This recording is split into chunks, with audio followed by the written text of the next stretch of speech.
बिस्मिल्लाहिर्रहमानिर्रहीम। अस्सलाम वालेकुम। ये पार्ट 6 है।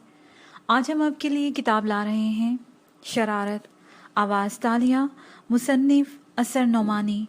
ये किताब आपके लिए book share Pakistan audio library की जानिब से रिकॉर्ड की जा रही है। दीगर मालूमात और किताबों के लिए आप रब्ता कर सकते हैं व्हाट्सएप नंबर 0333249573 और कॉल नंबर 0300291960 पर मोहम्मद अज़हर लतीफ़ से।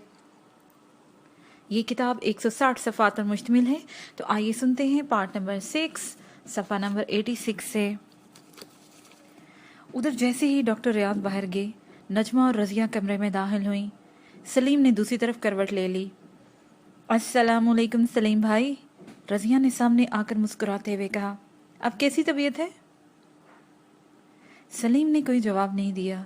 चेहरे पर इस तरह के तासुरात थे जैसे मूड इंतहाई बिगड़ा हुआ है। नजमा रज़िया के बराबर ही खामोश खड़ी हुई उसे देखती रही।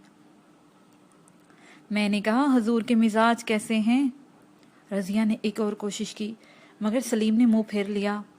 कम से कम सलाम का जवाब दीजिए, मैंने सलाम किया था आपको। वालेकुम अस्सलाम, सलीम फूले हुए मुंह से बोला। ओफो, मालूम होता है बहुत नाराज़ हैं। रज़िया मुस्कुराई। मैं भला क्यों नाराज़ होऊंगा? सलीम ने बदस्तूर हफ्की से जवाब दिया। नाराज़ अपनों से हुआ जाता है, आप मेरी कौन है? रज़िया ने जल्दी से नजमा की तरफ देखा। पहला ख्याल उसके जहन में यही आया कि शायद सलीम की याददाश्त वापस आ गई है। ये आप क्या कह रहे हैं सलीम भाई? वो बोली, मैं आपकी फूफीजाद बहन हूँ। और ये कौन है? सलीम ने नजमा की तरफ इशारा किया। आपकी बीवी नजमा। आप समझती हैं कि चोट लगने से मेरी याददाश्त जाती रही है, तो अब आप जो कुछ भी कहेंगी मैं उसे मान लूँगा। मुझे कैसे यकीन हो कि आप सच कह रही हैं और नजमा सचमुच मेरी बीवी हैं? अगर झूठ होता तो हमें आपके लिए परेशान होने की क्या ज़रूरत थी? रज़िया ने जवाब दिया। आपको हॉस्पिटल में क्यों दाखिल कराते? यहाँ के महंगे इलाज और मालजा के अखराजात क्यों बर्दाश्त करते? क्यों कोई गैरों के लिए तो ये सब कुछ नहीं करता? महज बातें, हाली अल्फाज, सलीम ने कहा। मेरे सर पर चोट कैसे आई?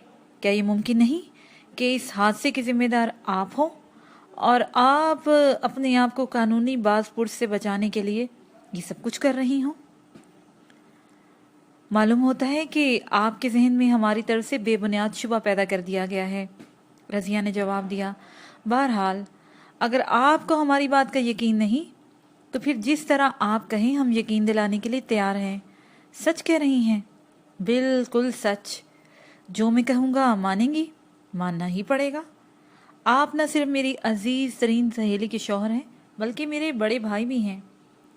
तो फिर मुझे घर ले चलिए, मैं यहाँ हॉस्पिटल में नहीं रहना चाहता। क्यों? नजमा ने घबरा कर पूछा। अब आप बहस करेंगी? सलीम ने तेवरी चढ़ाई। मैंने तो यूं ही पूछ लिया था, नजमा सर झुकाकर बोली। चलिए मंजूर है। और कुछ? रज़िया ने हंसते हुए कहा। और ये कि वो जो आपके अंकल हैं, क्या नाम है उनका? हलील साहब, रज़िया ने बताया। मगर वो मेरे नहीं, नजमा के अंकल हैं, और इस रिश्ते से आपके चचा ससुर हुए। वो कुछ भी हों, मैं उनसे मिलना नहीं चाहता, सलीम ने जवाब दिया। और उनका कोई बेटा बेटा तो नहीं है? एक ही तो है, नासिर नाम है उनका। बस, तो मैं उससे भी नहीं मिलना चाहता। लेकिन ये कैसे मुमकिन हो सकता है? उन्होंने आपको आज तक नहीं देखा और आइंदा भी नहीं देखेंगे, सलीम ने बात काटते हुए कहा। मगर कोई वजह भी तो हो। वजह ज़रूर है, मगर आप इसे पूछने पर इसरार ना करें, सलीम ने जवाब दिया। वरना यही कहेंगी कि मुझे हाबों पर एतबार नहीं करना चाहिए। तो क्या आपने उनके मतलब कोई हाब भी देखा है? रज़िया मुस्कुराई। जी हाँ, सलीम ने बताया। मगर ये देखिए, आप सुने बगैर ही हंस रही हैं। अच्छा, अब नहीं हंसूंगी, आप बताइए। मैंने देखा कि वो दोनों बाप बेटे मेरी जेब काट रहे हैं, सलीम ने बड़ी संजीदगी से जवाब दिया। और हाफ की तबीर उल्टी हुआ करती हो या सीधी, दोनों सूरतें काबिल एतराज़ हैं। मगर सवाल ये है कि आपने अंकल को हाफ में पहचाना कैसे होगा? रज़िया बोली। अब भी तो उनसे आपकी मुलाकात भी नहीं हुई। नजमा ने ही बताया था कि ये मेरे अंकल हैं, इनसे ज़रा बच कर रहिएगा। मैंने कब कहा था? नजमा जल्दी से बोली, मैं ख्वाब की बात कर रहा हूँ। सलीम ने जवाब दिया, इसके बावजूद आपकी जेब कट गई? जी हाँ, मैं समझा था नजमा मजाक कर रही हैं, या ये कि ज़्यादा से ज़्यादा मुहावरतन कह दिया होगा। मगर जब अंकल और उनके साहबजादे गले मिलकर अलहदा हुए तो पता चला नजमा ने बच के रहना ठेठ लघवी मानों में इस्तेमाल किया था। कोट की अंदरूनी जेब से बटवा और बैरूनी जेब से रेजगारी दोनों चीज़ें गायब हो चुकी थीं। मगर ये सिर्फ एक ख्वाब ही तो था ना, नजमा ने कहा। आपको ख्वाबों से इतना असर नहीं लेना चाहिए, तुम कुछ भी कहो, मुझे अपने ख्वाबों पर बड़ा इत्तेकाद है, सलीम ने जवाब दिया। अच्छी बात है, हम कोशिश करेंगे, रज़िया ने कहा और नजमा की तरफ देखा। आओ नजमा, हॉस्पिटल का बिल अदा करके आएं। सलीम चाहता था कि हलील साहब के आने से पहले कोठी से निकल जाए, और सलीम को बेहद ताज्जुब था कि नजमा और रज़िया तो इसे देखने आई, मगर हलील साहब जो कल रात इतने बेताब थे कि नर्स के मना करने के बावजूद कमरे में घुस आए थे, अभी तक गायब थे। उसे यकीन नहीं आ रहा था कि किस्मत इतनी भी मेहरबान हो सकती है कि अस्पताल से घर पहुंचते तक उनसे सामना ही ना हो सके। वैसे वो दिल ही दिल में गड़गड़ा कर दुआएं ज़रूर मांग रहा था कि एक मर्तबा हैरियत से नजमा के घर तक पहुंच जाए। कुछ पेशबंदी उसने रज़िया और नजमा से अपने ख्वाब के बहाने कर ली थी, और बाकी एहतियात यूँ करेगा कि अपना कमरा बंद करके बैठ जाएगा। मगर ये इत्मीनान सिर्फ उसी वक्त तक रहा जब तक वो सब हॉस्पिटल का बिल अदा करने के बाद बाहर नहीं निकल आए। हॉस्पिटल की सीढ़ियाँ उतरते ही सलीम की नज़र चमकदार एक कार्ड पर पड़ गई और उसके कदम वहीं रुक गए। क्या बात है? रज़िया ने पूछा। आप रुक क्यों गए? ये कार किसकी है? सलीम ने शेवरलेट की तरफ इशारा किया। आप ही की है, रज़िया मुस्कुराई। क्या मतलब? भाई जब आपकी बेगम साहिबा की है तो आप ही की हुई ना। ये नजमा की कार है। सलीम को अभी तक इत्मीनान नहीं हुआ था। जी हाँ, रज़िया ने जवाब दिया। मगर आप कदम तो बढ़ाइए, आप दोनों अकेली ही आई हैं ना? सलीम ने किसी कदर हिचकिचाहट के बाद बाकी सीढ़ियाँ उतरते हुए पूछा। वो अब समझी। रज़िया ने एक हल्का कहका लगाया। आपको खतरा है कि कहीं अंकल भी आसपास मौजूद ना हो, मगर इत्मीनान रखिए, वो नहीं आए हैं। घर से अगर चले भी होंगे तो कहीं रास्ते में ही कार को धिक्के लगा रहे होंगे। मैं समझा नहीं। बात यह है कि नजमा के पास 2 कारें हैं, एक ये इकार्ड और दूसरी एक छकड़ा करोला, रज़िया ने जवाब दिया। इकार्ड उन्होंने अंकल को दे रखी है। कल इस छकड़े के बारे में मेरी उनसे हासी झड़प हो गई थी। शायद इसीलिए आज सुबह जब ये हॉस्पिटल आने के लिए घर से निकली तो इसकी बजाय गैराज से इकार्ड निकाल लाई। ये बात नहीं है, नजमा ने बताया। चूँकि मुझे पहले तुम्हारे पास आना था इसलिए घर से ज़रा जल्दी निकली थी। उस वक्त तक अंकल सोकर नहीं उठे थे। मैंने सोचा जब तक उनके ऑफिस जाने का वक्त होगा मैं हॉस्पिटल से वापस आ जाऊंगी। अंकल सोकर नहीं उठे थे? सलीम ने चौंक कर नजमा की तरफ देखा। तुम्हारा मतलब है कि वो तुम्हारे ही घर में रहते हैं? जी हाँ, नजमा ने ड्राइविंग व्हील संभालते हुए जवाब दिया। सलीम खुले दरवाजे से यूं धम से पिछली सीट पर लुढ़क गया जैसे उसके कदमों में खड़े होने की ताकत भी ना रही हो। गजब हो गया, उसने दिल में कहा। अगर ये मालूम होता कि वो मुसीबत वहाँ घर पर ही रहती है तो चाहे हॉस्पिटल से निकलकर सड़कों पर ठोके खाना पड़ती, नजमा के घर न जाता। ये तो वही मिसल हुई कि कड़ाही से निकले तो चूल्हे में गिर पड़े। रज़िया ने खुद भी पिछली सीट पर बैठते हुए दरवाज़ा बंद किया और नजमा ने कार आगे बढ़ा दी। अगर उस वक़्त जब उनकी कार हॉस्पिटल के आउट गेट से निकल रही थी सलीम पीछे मुड़कर देख लेता तो उसे मालूम होता कि वो इस मुसीबत से कितना बाल बाल बचा है, क्योंकि हॉस्पिटल के इन गेट से पुरानी करोला कार इस तरह अंदर दाखिल हो रही थी कि हलील साहब ड्राइविंग व्हील संभाले बैठे थे और ना सिर्फ पीछे से धक्का लगा रहा था। नया पैराग्राफ। सलीम चाहता था कि हलील साहब के आने से पहले कोठी से निकल जाए। मुलाजमा जैतून से उसे मालूम हो चुका था कि हलील साहब 5 साढ़े 5 बजे तक फैक्ट्री से ज़रूर वापस आ जाते हैं, मगर मुश्किल ये थी कि नजमा कहीं गायब थी और उसके गायब हो जाने का मतलब था कि कार भी गैराज से गायब होना चाहिए थी। जेब में पैसे होते तो टैक्सी की जा सकती थी, और चूँकि पैसे नहीं थे इसलिए कार का इंतज़ार ज़रूरी था। वैसे सलीम को एक इत्मीनान था कि अगर रज़िया की गवाही पर यकीन किया जाए तो कम से कम आज हलील साहब वक्त पर नहीं पहुंच सकते। हॉस्पिटल से नजमा की कोठी पहुंचने पर मालूम हुआ कि हलील साहब और नासिर साहब इस वक्त पुरानी करोला कार में बैठकर कहीं गए हुए हैं, और चूंकि वो वापस नहीं आए इसलिए यही गुमान किया गया कि वो हॉस्पिटल से ये मालूम करने के बाद कि सलीम कोठी मुंतकिल हो गया है, फैक्ट्री चले गए होंगे और अब शाम को ही आएंगे। सलीम ने वक्ती तौर पर इत्मीनान की सांस ली। रज़िया ने नजमा के बराबर वाला कमरा, जो पहले खाने के कमरे के तौर पर इस्तेमाल होता था, सलीम के लिए ठीक करा दिया। हर चंद सलीम ने इस पर काफ़ी बुरा भी मनाया।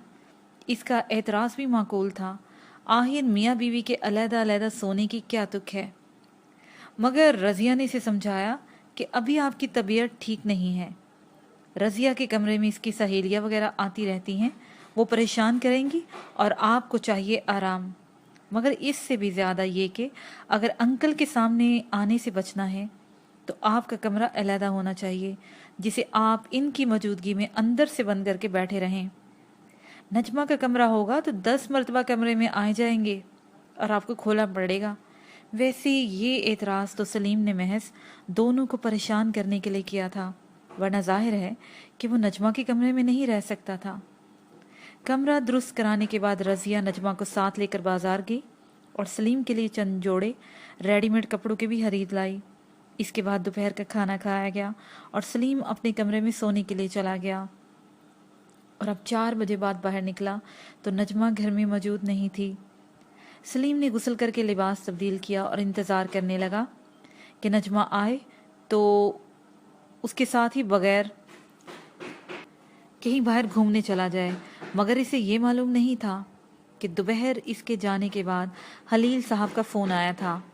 उन्होंने नजमा को बताया था कि करोला कार उन्होंने ज़रूरी मरम्मत के लिए वर्कशॉप भेज दी है और ये कि वो फैक्ट्री के ड्राइवर को भेज रहे हैं और उसे एक कार्ड दे दी जाए।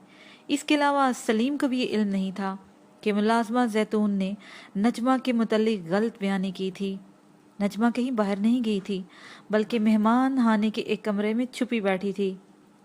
नतीजा इस लाइल्मी का ये हुआ कि वो बेचारा अनजाने में मारा गया। वो बरामदे में बैठा था कि गेट से इकार्ड अंदर दाखिल हुई। सलीम समझा कि नजमा आ गई है। वो जल्दी से कुर्सी से उठकर कार की तरफ बढ़ा। निगाह उठाई तो ड्राइविंग व्हील नजमा के बजाय नासिर के हाथों में नजर आया। हलील साहब पिछली सीट से उतर रहे थे। सलीम इतना आगे बढ़ चुका था कि पलटकर भाग भी ना सकता था। दोनों ने इसे देख लिया। तुम, हलील साहब उसे घूर के बोले, तुम यहाँ क्या कर रहे हो? और उसी वक्त नजमा भी बाहर निकल आई। अंकल, उसने तेज से कदमों से करीब आते हुए कहा, ये तारिक साहब हैं। क्या? हलील साहब का मुंह खुले का खुला रह गया। मगर ये तो सलीम है, नासिर ने तेजी के साथ कहा, जो कल हमारी फैक्ट्री में ड्यूटी इंचार्ज की पोस्ट के लिए उम्मीदवार बनकर आया था। नजमा ने चौंक कर सलीम की तरफ देखा। सलीम का फक चेहरा, घबराई हुई नजरें, खुश्क होंठ नासिर के अल्फाज की तस्दीक कर रहे थे। आपको गलत फहमी हुई है जनाब, उसने बड़ी कोशिश से खुद पर काबू पाने के बाद जवाब दिया। गलत फहमी? नासिर ने दांत पीसे। फाइल में तुम्हारी दरखास्त लगी हुई है। फैक्ट्री के चौकीदार, चपड़ासी और तमाम उम्मीदवार जो कल इंटरव्यू देने आए थे मेरी बात की तायद कर सकते हैं। मगर ये किस तरह मुमकिन है नासिर भाई? नजमा ने सख्त लहजे में कहा। तारिक साहब कल 5:30 बजे के हवाई जहाज से यहाँ पहुंचे हैं। मैं और रज़िया खुद उन्हें एयरपोर्ट से लाए हैं। इसके अलावा नजमा के सख्त लहजे ने सलीम को संभलने में काफ़ी हद तक मदद दी। माफ़ कीजिएगा, मुझे आपके फैक्ट्री में मामूली लेबॉर्ट्री इंचार्ज की मुलाजमत के लिए दरखास्त देने की कोई ज़रूरत नहीं है। खुदा के फसल से ऐसे 10 आदमी मैं खुद मुलाजिम रख सकता हूँ। तुम क्या बकवास कर रहे हो? नासिर चीहा। मुझे तो कल तुम्हारी सूरत देखते ही पता चल गया था कि तुम पूरे 420 हो। नासिर भाई, नजमा ने गुस्से से सुर्ख होते हुए इसकी बात काट दी। ज़रा होश में रहकर बात किया करें। तारिक साहब मेरे शौहर हैं और मैं इनकी तौहीन बर्दाश्त नहीं कर सकती। मगर खामोश रहो नासिर, हलील साहब ने डांटा। तारिक ने ठीक कहा है, हमें गलत फहमी भी हो सकती है। کبھی کبھی دو آدمیوں کی صورت آپس میں اتنی مشابہ ہوتی ہے کہ ایک پر دوسرے کا شبہ ہو سکتا ہے۔ وہ نجمہ سے مخاطب ہوئے، معاف کرنا بیٹی، طارق اس شخص سے اتنا ملتے ہیں کہ ایک لمحے کے لیے خود مجھے بھی اس پر سلیم کا شبہ ہوا تھا۔ ان کا نام بھی تو ان سے ملتا ہے، اس کا نام سلیم احمد ہے اور یہ طارق سلیم ہے۔ یہ اتفاق حیرت انگیز ضرور ہے مگر ناممکن نہیں۔ زیادہ غور سے دیکھنے پر مجھے یقین ہو گیا ہے کہ یہ سلیم نہیں ہو سکتے۔ ناصر نے جو کچھ کہا ہے غلط فہمی کی وجہ سے کہا ہے، اس کی باتوں کا خیال مت کرنا۔ اور تم طارق بیٹے، تم بھی برا مت منانا۔ بہرحال مجھے تم سے مل کر خوشی ہوئی۔ نجمہ بیٹی کا انتخاب واقعی خوب ہے۔ انہوں نے مسافے کے لیے ہاتھ آگے بڑھا دیا۔ کوئی بات نہیں انکل، سلیم نے بڑی گرم جوشی سے ہاتھ ملاتے ہوئے جواب دیا۔ ایسا دھوکہ کبھی کبھی خود مجھے بھی ہو جاتا ہے، آپ مشکل سے یقین کریں گے، مگر میں نے نیو یارک ٹائمز میں ایک مشہور غنڈے کا فوٹو دیکھا تھا۔ اب جو اس وقت ناصر صاحب کی صورت دیکھی تو حیرت ہوئی۔ اتنی مشابہت ہے دونوں میں کہ اگر یہ کہیں نیو یارک میں ہوتے تو پولیس زور اس غنڈے کے دھوکے میں انہیں گرفتار کر لیتی۔ صاف ظاہر تھا کہ سلیم نے ناصر پر بڑی گہری چوٹ کی ہے۔ ناصر کا خون کھول گیا، مگر کمال ہے کہ خلیل صاحب کے چہرے پر آئی ہوئی مسکراہٹ ایک لمحے کے لیے بھی ہلکی پڑی ہو سکتا ہے طارق بیٹے، بالکل ہو سکتا ہے، انہوں نے سر ہلاتے ہوئے جواب دیا۔ آج کل دنیا میں اس سے زیادہ حیرت انگیز باتیں دیکھنے میں آتی ہیں۔ بہرحال اب تم آئے ہو تو چند دن تو قیام کرو گے ہی۔ جی ہاں، کیوں نہیں، سلیم نے فوراً کہا۔ اگرچہ میرا پروگرام ہفتے عشرے میں جام نگر جانے کا ہے۔ نجمہ بھی ساتھ جانے کو کہہ رہی تھی، مگر یہ کہ بہرحال مستقل قیام اب تو یہیں رہے گا۔ تم لوگ شاید کہیں باہر جا رہے ہو، خلیل صاحب نے کہا۔ بس یوں ہی ذرا گھومنے پھرنے کا ارادہ ہے، سلیم نے جواب دیا۔ آئیے آپ بھی ہمارے ساتھ۔ ضرور ضرور، یہی تو سیر و تفریح کے دن ہوتے ہیں، مگر بھائی میں ابھی دفتر سے تھکا آیا ہوں، تمہارے ساتھ نہیں جا سکوں گا۔ ویسے تمہاری ایک امانت میرے پاس کل سے رکھی ہوئی ہے۔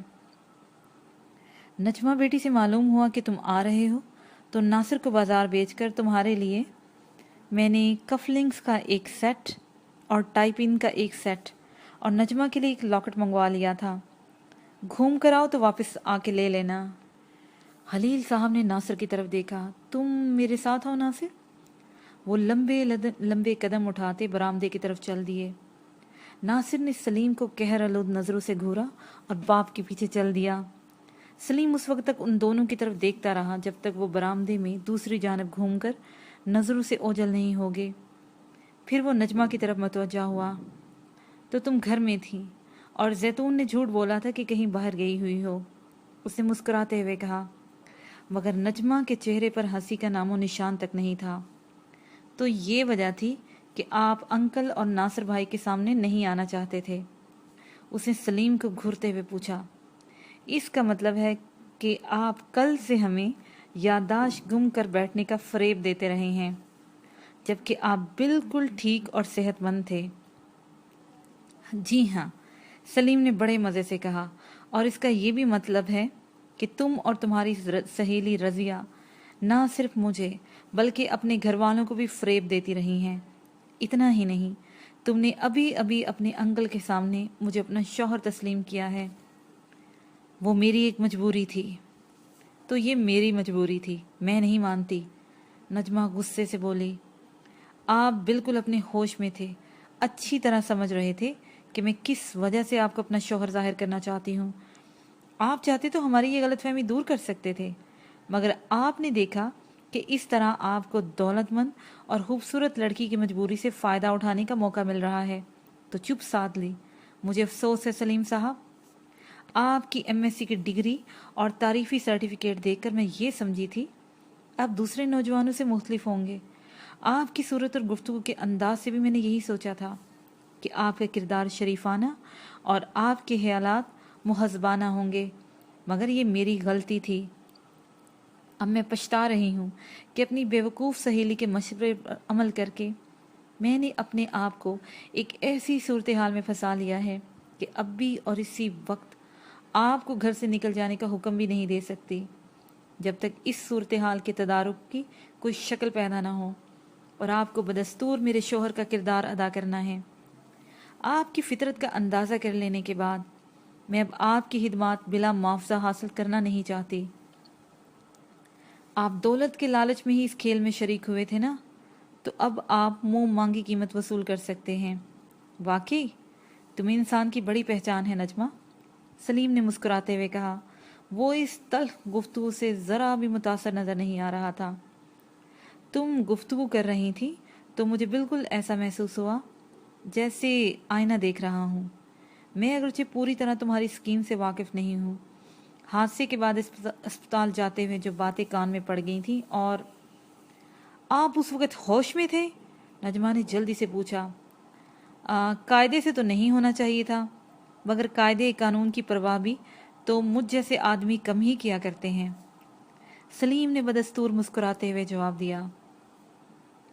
बहरहाल तो मैं बता रहा था कि अगरचे उस वक्त मैं बिल्कुल नहीं समझ सका था कि तुम लोग एक गरीबुल वतन मुसाफिर पर इतनी मेहरबान क्यों होना चाहती हो, मगर बाद में जब मैंने इस गुफ्तगू पर गौर किया, फिर अभी अभी इस गुफ्तगू की रोशनी में नासिर साहब को देखा, तो कुछ कुछ बात समझ में आने लगी है। मेरा अंदाज़ा है कि तुम्हारे अंकल तुम्हारी शादी नासिर से करना चाहते हैं, जिससे बचने के लिए तुमने एक फर्जी शौहर तारक का फसाना तराशा, मगर फिर हालात ने कुछ ऐसा रुख बदला कि तुम अपनी बात की सच्चाई के लिए अपने फर्जी शौहर को कहीं से भी लाकर पेश करने के लिए मजबूर हो गई। और इस वक्त इत्तफाकात की सितम ज़रीफ़ी ने मुझे तुम्हारे रास्ते में ला खड़ा किया। मकसद इस गुफ्तगू का ये है कि इस वक्त मेरी ज़ात तुम्हारे मुस्तकबिल की मुसर्रतों और हसरतों के दरमियान एक हद फासल बनी हुई है। मैं दरमियान से हट जाऊं तो तुम्हें नासिर साहब से जान छुड़ाना मुश्किल हो जाएगी। काम बहुत बड़ा है, इसलिए जाहिर है कि मुआवजा भी बड़ा होना चाहिए, मगर इसका फ़ैसला मैं तुम पर छोड़ता हूँ। ज़रा मैं भी तो देखूँ कि लाखों रुपए की जायदाद की मालिक लड़की अपनी मुसरतों की क्या कीमत लगाती है। मैं आपको 10,000 रुपये दे सकती हूँ, नजमा ने दूसरी तरफ मुंह फेरते हुए कहा। सिर्फ? सलीम ने बड़े अजीब लहजे में पूछा। 20,000, नजमा ने बदस्तूर दूसरी तरफ देखते हुए कहा। चौथी जमात के हिसाब का एक सवाल सुनो, सलीम ने कहा। एक लखपति लड़की नकली शौहर के लिए 20,000 खर्च कर सकती है, तो असली शौहर कितनी कीमत में खरीदेगी? जवाब तोला माशा रत्ती में निकालो। इस ख्याल में न रहिएगा कि आप इस हैसियत से कोई गलत फ़ायदा उठा सकते हैं, नजमा तेज़ी से बोली। और आपने अगर ज़्यादा परेशान किया तो मैं खुद इस खेल को ख़त्म कर दूंगी और नासिर से शादी कर लूँगी। साथ साथ ये भी तो कहो। नजमा ने कोई जवाब नहीं दिया। अरे भाई, तुम खामोश होगी, कुछ आगे बोलो, सलीम ने परेशानी जाहिर की। 20,000 तो बहुत कम है, या मेरे ख्याल से रज़िया के पास क्यों ना चले? मुकाबले में बोली जाए तो ज़्यादा मज़ा आता है। मैं समझता हूँ वो तुमसे ज़्यादा मेरी कदरदान है। आपने सस्तेपन की हद कर दी है सलीम साहब। बिल्कुल बिल्कुल, सलीम ने जल्दी से बात काटी। यही तो मैं कहता हूँ, भला 20,000 एक MSc शौहर के लिए सस्तेपन की हद है तो मैं 25,000 से एक पैसा भी ज़्यादा नहीं दे सकती, नजमा जल कर बोली। और ये मत समझिएगा कि अपनी मजबूरी के ख्याल से मैं आपकी ओछी हरकतें भी बर्दाश्त कर लूँगी। इसकी बजाय नासिर से शादी करना मेरे लिए ज़्यादा काबिल कबूल होगा। ये नहीं, तुम सचमुच नासिर से शादी कर लोगी? सलीम ने हैरत से कहा। इसका मतलब ये हुआ कि फिर मैं अपने बारे में उम्मीद रखूं कि जब एक गुंडे आदमी से शादी करना ठहरा तो आखिर मुझ में क्या बुराई है? बल्कि रज़िया से पूछो तो वो मुझे नासिर से अच्छा ही बताएगी। ये आप बार बार रज़िया का हवाला क्यों देते हैं? ओहो, तो तुम्हें नागवार गुजरा है, सलीम ने माजरत अमेज़ लहजे में कहा। माफ़ करना नजमा, मैं भूल गया था कि औरतें एक दूसरे से बहुत जल्द हसद करने लगती हैं। बहरहाल तुम ज़्यादा नहीं दे सकती तो 25,000 मुझे मंजूर हैं। ये बात तो तय हो गई। अब कहीं घूमने चलने के बारे में क्या ख्याल है? घूमने, और वो भी आपके साथ? नजमा का लहजा तंजिया था।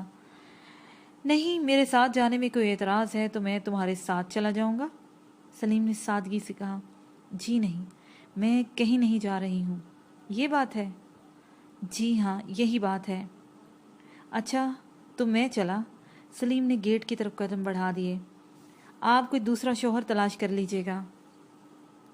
نجمہ بڑی خاموشی سے اسے گیٹ سے نکلتے دیکھتی رہی۔ سلیم کا یہ خیال تھا کہ وہ دوسرے قدم یا تیسرے قدم پر بھی آواز دے کر اسے واپس لا لے گی۔ غلط ثابت ہوا، اور اب وہ گیٹ کے پار فٹ پاتھ پر چلتے ہوئے سوچ رہا تھا، کہیں اس نے ضرورت سے زیادہ باگے کھینچ کر غلطی تو نہیں کی۔ مگر اٹھے ہوئے قدم روک لینا سلیم کو گوارا نہیں ہوا۔ چلو میاں، اس نے اپنے آپ سے کہا، پانسا الٹا پڑ گیا ہے، جام نگر واپسی کی فکر کرو، یہ شہر تمہیں قبول کرنے کے لیے تیار نہیں ہے۔ اچانک ایک کار اس کے برابر آ کر رک گئی۔ سلیم نے نگاہ اٹھا کر دیکھا۔ تشریف لائیے، نجمہ نے اگلی سیٹ کا دروازہ کھولتے ہوئے کہا۔ اس کے چہرے پر بلا کی جنجلاہٹ تھی۔ نیا پیراگراف۔ آپ کی یہ بات میری سمجھ میں نہیں آئی ڈیڈی، ناصر نے سگریٹ کا ٹوٹا ایش ٹرے میں مسلتے ہوئے کہا۔ تم ابھی نا تجربہ کار ہو ناصر، خلیل صاحب نے جواب دیا۔ اس میں کوئی شبہ نہیں کہ یہ وہی سلیم ہے، مگر تم اسے ثابت بھی کر دیتے تو کیا ہوتا؟ نجمہ اپنے کول و فیل کے لیے تمہارے یا میرے سامنے جواب دہ نہیں ہے۔ وہ اپنی مرضی سے جس سے چاہے شادی کر سکتی ہے، لیکن اس وقت اسے جھوٹا ثابت کرنے کا مطلب یہ ہوتا کہ کل سے ہمارے لیے فیکٹری کے دروازے بند ہو جاتے۔ وہ تو اب بھی بند ہو جائیں گے، ناصر نے تلخی سے کہا۔ کل نہ صحیح، ایک ہفتے بعد صحیح۔ میں نے تو یہ کوشش کی تھی کہ یہ دروازے کبھی بند نہ ہو۔ خلیل صاحب نے گہری سانس لی۔ مگر تم نے کبھی میری بات نہیں مانی۔ مجھے نہیں معلوم کہ نجمہ نے سلیم سے سچ مچ شادی کر لی ہے یا نہیں، مگر یہ بات بالکل ظاہر ہے کہ ایسا اس نے صرف تم سے بچنے کے لیے کیا ہے۔ مجھے معلوم ہوتا کہ یہ بات یہاں تک پہنچ جائے گی تو کبھی اس پر اتنا دباؤ نہ ڈالتا۔ میں نے تم سے کئی مرتبہ کہا تھا کہ اگر تمہیں عیاشی کرنا ہے تو گھر سے باہر کرو۔ نجمہ کو تمہاری حرکتوں کا علم نہیں ہونا چاہیے، تم نہیں جانتے، مگر میں یہ بات اچھی طرح جانتا ہوں کہ نجمہ آزاد خیال ہونے کے باوجود مگر بھی تہذیب کی آوارگیوں کو پسند نہیں کرتی۔ فطرتاً وہ ایک مشرقی لڑکی ہے۔ تمہیں اس کا دل جیتنے کے لیے اپنے آپ کو اسی رنگ میں پیش کرنا چاہیے تھا، مگر تم نے ایسا نہیں کیا۔ اب اگر نجمہ تمہیں یا مجھے دودھ سے مکھن کی طرح باہر نکال پھینکے گی تو تمہیں شکایت نہیں ہونی چاہیے۔ یہ سب تمہارا اپنا کیا دھرا ہے۔ آپ بھی کمال کرتے ہیں ڈیڈی، ناصر نے ناگواری سے کہا۔ اگر اس نے سلیم سے شادی نہیں کی تو میں اسے 5 منٹ میں اپنی بیوی بنا سکتا ہوں، اور اگر اس نے سلیم سے شادی کر لی ہے تو بھی میں نے لاکھوں کی جائیداد آسانی سے نہیں چھوڑوں گا۔ کیا کرو گے؟ میرے ایک اشارے پر سلیم کو راستے سے ہٹایا جا سکتا ہے، کوئی دوسرا سلیم آ جائے گا۔ ایسا ہونے سے پہلے نجمہ میری بیوی بن چکی ہوگی۔ قتل کے الزام میں پکڑے گئے تو یہ نہیں ہو سکتا۔ جب سوچو گے الٹا ہی سوچو گے۔ خلیل صاحب کی آنکھیں گہری سوچ میں ڈوبی ہوئی تھی۔ کام ہمیشہ ہاتھ پاؤں بچا کر کرنا چاہیے۔ ترکیب ایسی ہو کہ سانپ بھی مر جائے اور لاٹھی بھی نہ ٹوٹے۔ پھر آپ کے ذہن میں کوئی اس سے اچھی تجویز ہو تو بتائیے۔ تمہیں نجمہ سے دلچسپی ہے یا اس کی دولت سے؟ خلیل صاحب نے پوچھا۔ ناصر کے ہونٹوں پر ایک شیطانی مسکراہٹ ابھر آئی۔ یہ بھی کوئی پوچھنے کی بات ہے ڈیڈی، وہ بولا۔ دولت پاس ہو تو نجمہ سے بھی اچھی عورتیں خریدی جا سکتی ہیں۔ تو پھر نجمہ اور سلیم کو ان کے حال پر چھوڑ دو، خلیل صاحب نے جواب دیا۔ فیکٹری میں نیا پلانٹ لگانے کی اسکیم پہلے سے ہی زیر غور ہے، نجمہ بھی اس کی منظوری دے چکی ہے، اور تمہیں معلوم ہے اس پلانٹ پر 5 کروڑ روپے کی لاگت کا تخمینہ لگایا گیا ہے۔ تمہیں صرف اتنا کرنا ہوگا کہ کسی بھی فرضی نام سے بھاری مشینیں امپورٹ کرنے والی ایک کمپنی قائم کرو اور سب سے سستے کو کوٹیشن دو۔ تمہیں صرف اتنا کرنا ہوگا کہ کسی بھی فرضی نام سے بھاری مشینیں امپورٹ کرنے والی ایک کمپنی قائم کرو اور سب سے سستے کوٹیشن دو۔ इस फर्जी कंपनी को ऑर्डर दिलवा देना कोई मुश्किल बात नहीं होगी। तुम्हें ये कहना होगा कि मशीनें पहले से तुम्हारे पास मौजूद हैं। बस इस कंपनी के नाम 4 करोड़ का चेक काट दूंगा मैं। तुम चेक बैंक से कैश करा लोगे। फिर जब मैं या तुम स्टार केमिकल के इंडस्ट्रीज के नुमाइंदे से उसकी हैसियत से मशीनों की डिलीवरी लेने के लिए जाएंगे तो मालूम होगा कि कंपनी तो फर्जी थी और उसने एक मशहूर इंपोर्ट कंपनी के शोरूम में रखी हुई मशीनें हमें यह कहकर दिखा दी थी कि ये इसका शोरूम है और इसकी मशीनें हैं। फिर पुलिस इस फर्जी कंपनी के अफराद को क़यामत तक तलाश करती रहेगी तो कामयाब न हो सकेगी और हमारे ऊपर भी शुबा करने की कोई वजह नहीं होगी। इसके साथ ही ये पार्ट अपने इख्तिताम को पहुंचा थे। ये ऐसा मंजर था कि इसकी हैरत मुझे पत्थर का कर सकती थी। सूरज अभी कहीं नहीं था कि इस सवेर में अभी तक किसी एक किरण का तीर उसकी कमान से निकलकर जर्द रोशनी की संदेश से लेकर जमीन पर नहीं तैरा था। एक नमी नीम सफ़ेदी की धुंधलाहट जहाज और ज़मीन के दरमियान फैलती जा रही थी। सिर्फ नीम सफ़ेद सवेर न थी, उसके रंग भी थे। आप जिन रंगों से आशना है ये उनके परे किसी और कायनात से उतरने वाले रंग थे, कोई जादू टोने वाले रंग थे। ए टोना में पड़ पड़ फूका सूरज अगन जलावांगी, ये किसी टोने की फूंक थी जो ऐसे अछूते रंग दिखलाती थी और बिलाहिर उसकी सूरज की आग को जलाना था। जो रंग मैंने देखे ना थे उनको मैं क्या नाम दे सकता था, कैसे बयान कर सकता था उस भंवरे के परों के रंग। खाना काबा के स्याह गुलाब में फ्रेम शुदा उस तितली के रंग अगर किसी हद तक बयान में आ सकते तो सिर्फ बलोचिस्तान की चंद पहाड़ियों को घेरे में लिए हुए बादलों में से वक्फों से नमदार होती बिजली की सुनहरी लशक और ज़मीन और आसमान के दरमियान जो सवेर फैलती थी।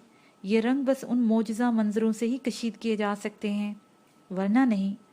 अभी तो मुझे बीबी हाजरा के सुलगते तलवों की पैरवी में कोशिश करनी थी। तवाफ़े विदा को मुकम्मल करके उनके नक्शे कदम पर चलना था और मैं अभी यहीं था। 5वें फेरे के बाद दीवार काबा पर एक फरियादी की मानिंद दोनों हाथ बुलंद किए उस भंवरे पर आंखें रखे हुए था जिसकी बनावट और रंग मुझे गुम करते थे और मैं अभी तक इसी मखमसे में मुब्तला था कि कहीं वो भंवरा ही तो नहीं, मैं ही तो नहीं। स्याह गुलाब से चिपका अपने ऐन नीचे एक सुर्ख आंखों वाले शख्स को देखता जो मुझसे ऐसा मशहूर हुआ है कि उसको भी भूल गया है, जिसके घर के स्याह पैरहन पर मैं बैठा हुआ हूँ और अपने तई मुझे और मेरे रंगों को बयान करने की सईला हासिल में खोया हुआ है। जैसे मंतकुल तीर के परिंदे अपने सामने हूबहू अपनी शक्ल के परिंदे पाते हैं, ये नहीं जान सकते कि वहाँ हैं या वो यहाँ हैं। अब हम ऐसे गुम हुए प्रेम नगर के शहर में गुम हो जाने वाले ये कैसे जान जाएंगे कि वो कहाँ हैं? वहाँ स्याह चादर पर या यहाँ दीवारे काबा से नाक लगाए ऊपर देखते। रांझा में विच मैं रांझे विच गैर ख्याल ना कोई, मैं उस भंवरे में था और वो मुझ में था। वो गुलाफे काबा पे बराजमान गूढ़े पुरबहार रंगों से नुचड़ता भंवरा या तितली या परवाना मेरी कैफियत से गाफिल ना था। ये शख्स जो मुझे गहराई से देखा जा रहा है, अगर सहर गुजीदा है, मुब्तला है तो इसने होना था। वो जानता था वो भंवरा मेरा आखिरी नक्श था। स्याह गुलाफ फलक को छूता उस घर का पैरहन और उस पर बैठा वो भंवरा आखिरी नक्श था मेरे हज का। और हज क्या है? तमाम महलूक में से एक औरत। कौन सी औरत? जिनके बारे में खुद अल्लाह ताला फरमाते हैं, सिदरा के काले कलोटे घुंघराले बालों वाली जमियों यानी हबशियों के बारे में अल्लाह से डरो क्योंकि उनसे मेरा नसब का रिश्ता है। और समध्याना भी। गफरा के मौला उमर ने कहा, नसब से मुराद इस तरह है कि इस्माइल की वालिदा या इन्हीं हबशियों के ख़ानदान से थी और समध्याना यूँ कि हज़रत इब्राहीम फर्जंदे रसूल की वालदा मारिया किप्तिया का ताल्लुक भी उसी ख़ानदान से था। तो हज क्या है? تمام محلوق میں سے ایک عورت، اور تمام عورتوں میں سے ایک کنیز، اور تمام کنیزوں میں سے ایک سیاہ فام کنیز جس کا نام ہاجرہ تھا۔ حج اسی ایک سیاہ فام کنیز کے حضور ایک خراج تحسین، ایک اقرار ہے، اور اسی ہاجرہ کی قبر کے اوپر جس کی وہ ہمسائی تھی، اس کی گھر کی سیاہ گلاب پر ایک بھنورا ہوشربا رنگوں سے اطمینان سے ابھی تک وہاں براجمان تھا۔ اس کے ساتھ ہی یہ کتاب اپنے اختتام کو پہنچی، ختم شد۔